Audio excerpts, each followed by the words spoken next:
Hi అండి, అందరికీ నమస్కారం. ఈరోజు మనం ప్రణయం 18వ భాగంలో ఏం జరిగింది అనేది తెలుసుకుందాం. కానీ తాను ఒకటి తలిస్తే దైవం ఒకటి తలుస్తుంది అని అన్నట్లుగా ఇప్పుడు ఇలా పేపర్లో ఇలాంటి ఒక ప్రకటననిచ్చి నీ మనసుని బాధ పెట్టాను, నన్ను క్షమించు శక్తి అని అన్నాడు శివాంష్ శక్తి చేతిని తన చేతుల్లో తీసుకుని. బాధపడకండి శివాంష్ గారు, మీరేమీ ఇదంతా కావాలని చేయలేదు కదా. మీరు డిన్నర్కి కానీ డేట్కి తీసుకెళ్తేనే మీ ప్రేమ నాకు అర్థమవుతుందా ఏంటి?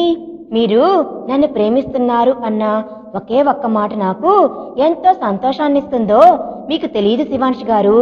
పుట్టినప్పటి నుండి నాకంటూ ఎవరూ లేని ఏకాకిని నేను. సమాజంలో నా చుట్టూ ఉన్న వాళ్ళందరినీ అమ్మ, నాన్న, అన్న, తమ్ముడు, అక్క, చెల్లి అంటూ వాళ్లకున్న బంధాలన్నీ చూసిన ప్రతిసారి నాకంటూ ఎవరూ లేరని, అనాథనని నాకు గుర్తొచ్చి ఎన్నిసార్లు వెక్కి వెక్కి ఏడ్చేదాన్నో మీకు తెలియదు. చరితా విమలమ్మ నాతో ఎంత ఆప్యాయంగా ఉన్నా వాళ్లతో నాకు ఎలాంటి రక్త సంబంధం లేదు కదా. కేవలం మాకు ఉన్నది స్నేహబంధం మాత్రమే. ఈ మాత్రం సంతోషంగా ఉన్నానంటే వాళ్ళు నా జీవితంలో ఉండడం వల్లే. అందుకే నిజంగా వాళ్ళకి నేను ఎప్పటికీ రుణపడి ఉంటాను. కానీ మిమ్మల్ని ప్రేమించిన తర్వాత నాకంటూ ఈ ప్రపంచంలో ఒక మనిషి ఉన్నాడు అనే ఫీలింగ్ కలిగింది నాకు. ఎందుకలా అనిపించిందో తెలియదు, కానీ చూసిన తొలిచూపులోనే మీరే నా ప్రపంచం, మీరే నా సర్వస్వం అనిపించింది. మీరు నన్ను అగ్రిమెంట్ బేస్ మీద పెళ్లి చేసుకుందామని అడిగినప్పుడు ఎగిరి గంతెయ్యాలి అనిపించింది. కాకపోతే ఆ పెళ్లి సంవత్సరం పాటే నిలబడుతుంది అని అనిపించగానే ఎందుకో తెలియదు చాలా బాధగా అనిపించింది. కానీ ఏది ఏమైనా ఈ అవకాశాన్ని మాత్రం వదులుకోవద్దు అనిపించింది. మీతో కనీసం 1 సంవత్సర కాలం పాటు కలిసి ఉండే అవకాశమైనా దక్కింది నాకు అని అనుకొని సంతోషంగా మీ అగ్రిమెంట్కి ఒప్పుకున్నాను నేను. కానీ ఆ క్షణం నేను పొందిన ఆనందం ఉంది చూశారు, అది ప్రపంచంలో దేనికి సమానం కాదు. మది మెచ్చిన మనిషి, నా మది కోరుకున్న మనిషి, నేనుగా ఇష్టపడ్డ మనిషి, నేను తనతో కలిసి జీవించాలి అనుకుని ఆశపడ్డ మనిషి, నేను ప్రేమించిన మనిషి ఇలా తనంతట తానుగా నువ్వు నా లైఫ్లో 1 సంవత్సరం పాటు ఉంటావా అని అడగడం నిజంగా నాకు చాలా ఆశ్చర్యంగా, ఆనందంగా అనిపించింది. ఆ రోజు మీతో అగ్రిమెంట్ పెళ్లికి ఒప్పుకున్నాను. అలా మీ జీవితంలోకి వచ్చాను.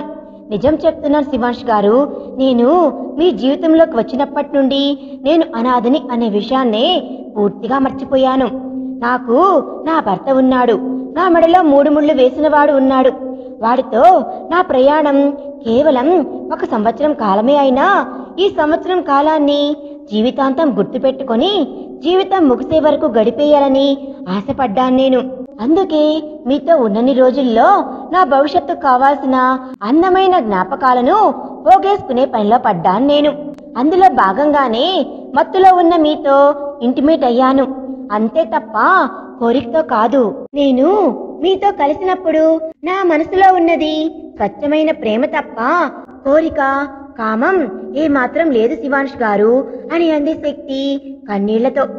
శక్తి అలా చెప్పగానే శివాంష్ ఆమెను ఒక్క క్షణం తన గుండెలకు హత్తుకొని సున్నితంగా ఆమె కన్నీళ్లు తుడిచి ఆమె నుదుటిపైన ముద్దు పెట్టి, నువ్వు కోరికతో నాకు దగ్గరయ్యావు అని నేను అన్నానా ఏంటి పిచ్చిదానా? అలా నువ్వు కోరుకోవాలి, కానీ నీకున్న అందానికి నేనేంటి?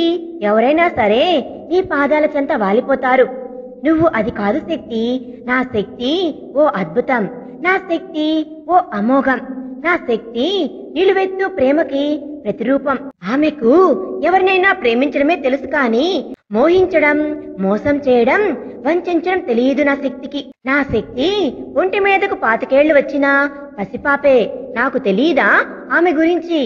నువ్వు నన్ను చేరుకున్న క్షణం నీలో నాపై ఉన్న అనంత ప్రేమ కనిపించింది. అప్పటి వరకు నేను నిన్ను అద్భుతంగా ప్రేమిస్తున్నాను అని అనుకున్నాను, కానీ నీ ప్రేమ ముందు నా ప్రేమ చాలా చిన్నది అని నువ్వు నాపై చూపించిన ప్రేమే నాకు అర్థమయ్యేలా చేసింది.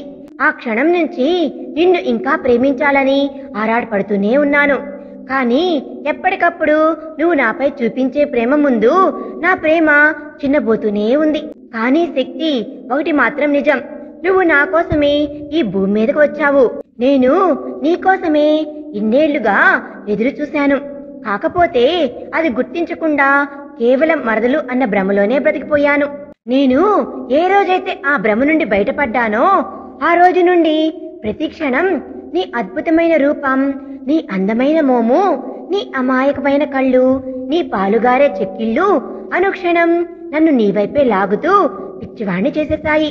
నిజం బంగారం, నిజంగా నువ్వంటే నాకు చచ్చేంత ప్రేమ అని అంటూ ఆమెను మరింతగా తన గుండెలకు హత్తుకున్నాడు శివాంష్. అతను ఆమెపై పెంచుకున్న ప్రేమకు ఏమని సమాధానం చెప్పాలో అర్థం కాక మౌనంగా కొన్ని క్షణాలు అతన్ని అలాగే హత్తుకుని ఉండిపోయింది శక్తి.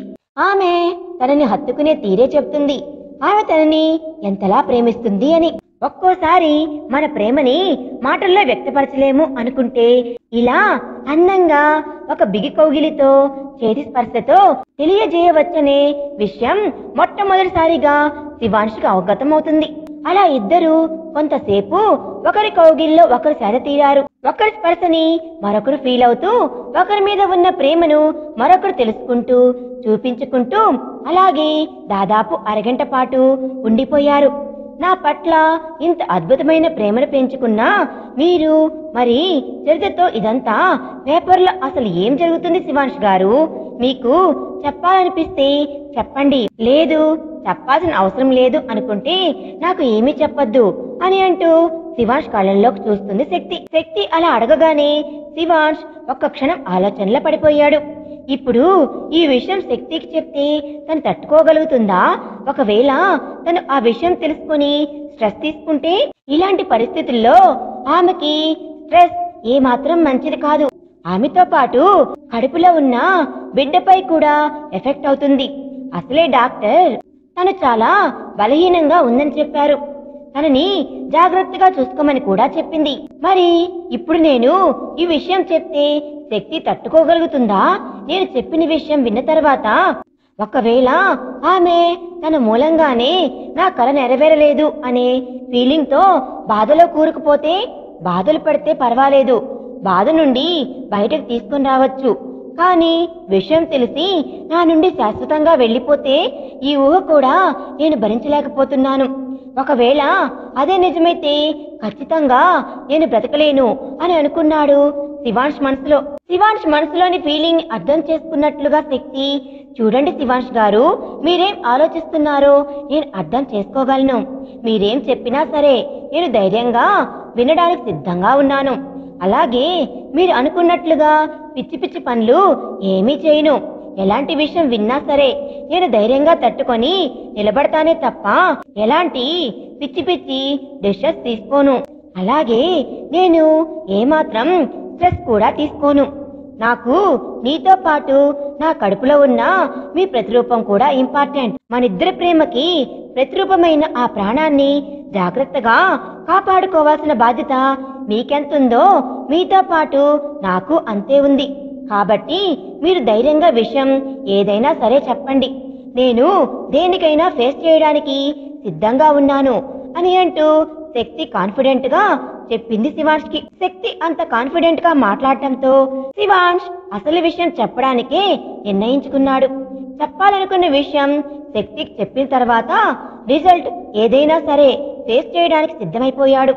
సరే బంగారం, చెప్తానురా అంటూ ఆమెను బెడ్ మీద కూర్చోబెట్టి ఆమె పక్కనే కూర్చున్నాడు శివాంష్. నిజానికి ఏం జరిగిందంటే, హాస్పిటల్లో ఉన్న చరితకి స్పృహ వచ్చిందని నా ఫ్రెండ్ ఫోన్ చేశాడని ఆ రోజు నైట్ నీ దగ్గరికి వచ్చి చెప్పాను. చూడు, అంతకుముందు నాకు వేరే కాల్ కూడా వచ్చింది. ఆ కాల్ ఏంటంటే, నేను ఇన్నేళ్లుగా వెతుకుతున్న మా మామయ్య కూతురు చరితానే అని.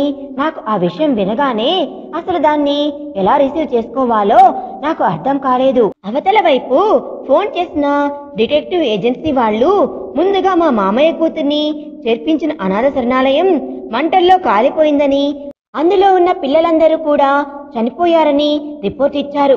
దాంతో ఇక మామయ్య కూతురు చనిపోయింది అని నేను కన్ఫర్మేషన్కి వచ్చేశాను. ఎందుకంటే ఇండియాలోనే ది బెస్ట్ డిటెక్టివ్ ఏజెన్సీకి చెందిన వాళ్ళు కన్ఫర్మ్ చేశారు. అందుకే వాళ్ళ మాటల్ని నేను బలంగా నమ్మాను. ఆ ఏజెన్సీ వాళ్లే ఆ ఇన్ఫర్మేషన్ నాకు పాస్ చేసి కూడా వాళ్ళ ఇన్వెస్టిగేషన్ అక్కడితో ఆపకుండా అలాగే కొనసాగించారట.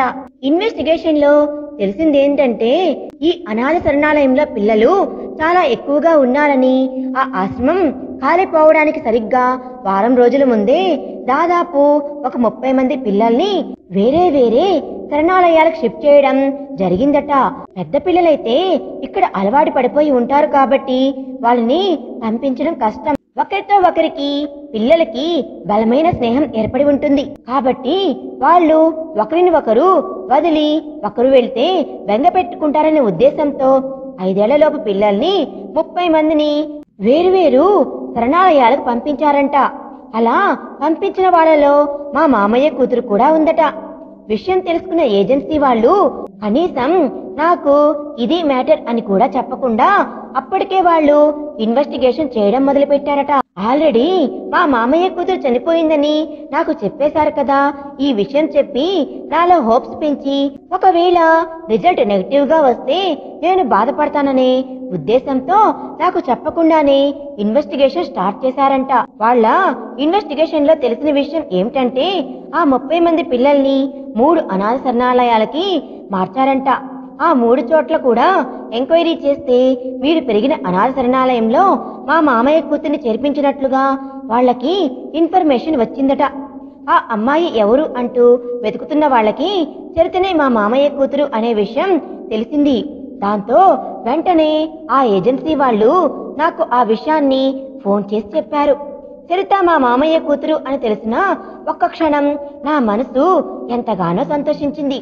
కానీ ఆ మరుక్షణమే మీ ఇద్దరు స్నేహితులు అని గుర్తుకు వచ్చి ఈ విషయాన్ని మీరు ఎలా రిసీవ్ చేసుకుంటారు అని కాస్త కంగారుగా అనిపించింది. రేపు ఎప్పుడైనా చరిత ఉండాల్సిన ప్లేస్ లో నేనున్నాను అంటూ నువ్వు గిల్టీగా ఫీల్ అవుతావు ఏమో అని ఆలోచన కూడా వచ్చింది నాకు. అందుకే నాకేం చెయ్యాలో అర్థం కాలేదు. ఎంతగానో సతమతమవుతూ ఆలోచిస్తూ ఉన్న సమయంలో హాస్పిటల్లో ట్రీట్మెంట్ తీసుకున్న చరితకి బాగా అయిపోయింది, ఇంకా మీరు ఇండియాకు తీసుకుని వెళ్ళవచ్చు, కాకపోతే ఆమెను తీసుకెళ్లే ముందు నువ్వు ఒక్కసారి ఇక్కడికి వచ్చి కలిసి వెళ్ళరా అంటూ నా ఫ్రెండ్ ఫోన్ చేసి చెప్పాడు. నిజంగా నాకు అప్పుడు చాలా సంతోషంగా అనిపించింది. చరిత ఒకవైపు మా మామయ్య కూతురు అనేది తెలిసిందని సంతోషం, మరోవైపు చరిత ప్రమాదం నుండి కాపాడి రక్షించుకోగలిగాను అనే సంతోషం మరోవైపు, అలాగే నా మామయ్య కూతుర్ని కాపాడుకోవడానికి కారణం నేను ప్రేమించిన అమ్మాయి అనే సంతోషం మరోవైపు నన్ను ఉక్కిరి బిక్కిరి చేశాయి. ఎప్పుడైతే చరిత మా మామయ్య కూతురు అని తెలిసిందో అప్పుడే ఆ క్షణమే నాకు చరితను చూడాలని చాలా బలంగా అనిపించింది. ఎందుకంటే ఎంతైనా మా ఇద్దరి మధ్యలో ఉన్నది రక్త సంబంధం కదా. ఆ బంధమే నన్ను చరిత వైపుకు నడిపించింది. అందుకే ఒక్క క్షణం కూడా ఆలస్యం చేయకుండా అర్ధరాత్రి అని కూడా చూడకుండా నీ గదిలోకి వచ్చి ప్రశాంతంగా నిద్రపోతున్న నిన్ను నిద్ర నుండి లేపి నీతో కేవలం చరితకి బాగా అయిపోయింది, అక్కడికి వచ్చి కొన్ని ఫార్మాలిటీస్ ఫినిష్ చేసి ఇండియాకి తీసుకెళ్లి పొమ్మంటున్నారు అనే విషయం చెప్పి వెంటనే బయలుదేరి నేను ఫారెన్ వెళ్ళిపోయాను. ఫారెన్ వెళ్ళిన నేను అక్కడ డాక్టర్ని కలిసి చరిత ఆరోగ్యానికి సంబంధించిన విషయాలన్నీ తెలుసుకున్నాను. ప్రస్తుతం చరిత ఆరోగ్యం నిలకడగానే ఉన్నా యాక్సిడెంట్ జరిగిన సమయంలో ఆమె బ్రెయిన్ లోని కొన్ని సెల్స్ దెబ్బతినడం వల్ల ఇంకా కొంచెం ప్రాబ్లం అయితే ఉంది. అది కంప్లీట్ గా క్యూర్ కావడానికి ఇంకో 2 ఏళ్ల పాటు మెడిసిన్స్ వాడాల్సి ఉంటుంది అని చెప్పారు. అదే విధంగా ఈ 2 ఏళ్ల పాటు కూడా చరితకి ఉద్రేకం కలిగించే ఎలాంటి విషయాలు చెప్పకూడదని, ఆమె ఏమాత్రం ఉద్రేకపడటానికి వీల్లేదు అనే విషయం కూడా చెప్పారు. అలాగే ఇప్పట్లో ఆమెకి పెళ్లి ప్రయత్నాలు కూడా చేయకపోవడమే మంచిదని, ఆమెకు ఒకవేళ పెళ్లి చేయాలి అనుకుంటే 2 ఏళ్ల తర్వాత చేస్తేనే మంచిది, ఇప్పుడు చేస్తే కనుక ఆమె ప్రాణానికే ప్రమాదం అంటూ చాలా గట్టిగా చెప్పాడు డాక్టర్. అంటే ప్రస్తుతం చరితని పసిపిల్లలతో సమానంగా చూసుకోవాలి అనే విషయం డాక్టర్ మాటలతో నాకు అర్థమైంది. అందుకే చరితకి విషయం ఎలా చెప్పాలి అని బాగా ఆలోచించాను. ఎంత ఆలోచించినా కూడా చరితకి ఇప్పుడప్పుడే ఈ విషయం చెప్పడం అంతా మంచిది కాదేమో అనుకుని చెప్పకుండా ఊరుకోవాలనుకునే సమయంలో ఇండియాలో ఉన్న మా ఫ్యామిలీ లాయర్ దగ్గర నుంచి నాకు కాల్ వచ్చింది. కాల్ యొక్క సారాంశం ఏంటంటే, మామయ్యకు పుట్టిన పిల్లలు ఎవరు ఇప్పటి వరకు కోర్టు ఎదుట హాజరయ్యి ఆస్తి మీద హక్కులను తీసుకోకపోవడంతో ఆస్తి పూర్తిగా అనాథ శరణాలయాలకి చెందేలా వీలునామాలో ఉండటంతో ఇంకో 3 నెలల లోపల ఆస్తికి నిజమైన వారసులు గనక కోర్టు ఎదుటకు రాకపోతే ఆ ఆస్తి అనాథ శరణాలయానికే చెందుతుందని విషయం లాయర్ చెప్పాడు. ఆ ఆస్తి నిజంగానే అనాథ శరణాలయానికి వెళ్ళిపోతుందంటే నాకు ఎలాంటి బాధ లేదు. సంతోషంగా దానికి నేను ఒప్పుకునేవాణ్ణి. కానీ ఆ ఆస్తి కోసం చిన్న తాత అంటే తాతయ్య వాళ్ళ తమ్ముడి కుటుంబం గోతికాడి నక్కల్లాగా కాపలా కాస్తూ ఉన్నారు. ఆస్తి అనాథ శరణాలయానికి వెళ్లిన మరో నిమిషమే ఆ శరణాలయం వాళ్ళని బెదిరించి లాక్కోవాలని చూస్తున్నారు. నాకు మా తాతయ్య ద్వారా తెలిసింది. ఆ విషయం తెలిసినప్పుడే ఎలా అయినా సరే మా అమ్మయ్యకు సంబంధించిన వాళ్ళు ఎవరైనా ఉంటే వెతికి పట్టుకోవాలని రాత్రనక పగలనక ఏజెన్సీల చుట్టూ తిరిగి ఇండియాలోనే ది బెస్ట్ ఏజెన్సీని కన్సల్ట్ అయ్యాను నేను. ఇప్పుడు మామయ్య నిజమైన వారసురాలు చరితనే అని తెలిసి నిజంగా నాకు చాలా సంతోషంగా అనిపించింది. ముందుగా ఆస్తికి చరితను వారసురాలిగా చేసి ఆమె ఒప్పుకుంటే దాన్ని అనాథ శరణాలయాలకు చెందే విధంగా రాయించాలి అనుకున్నాను.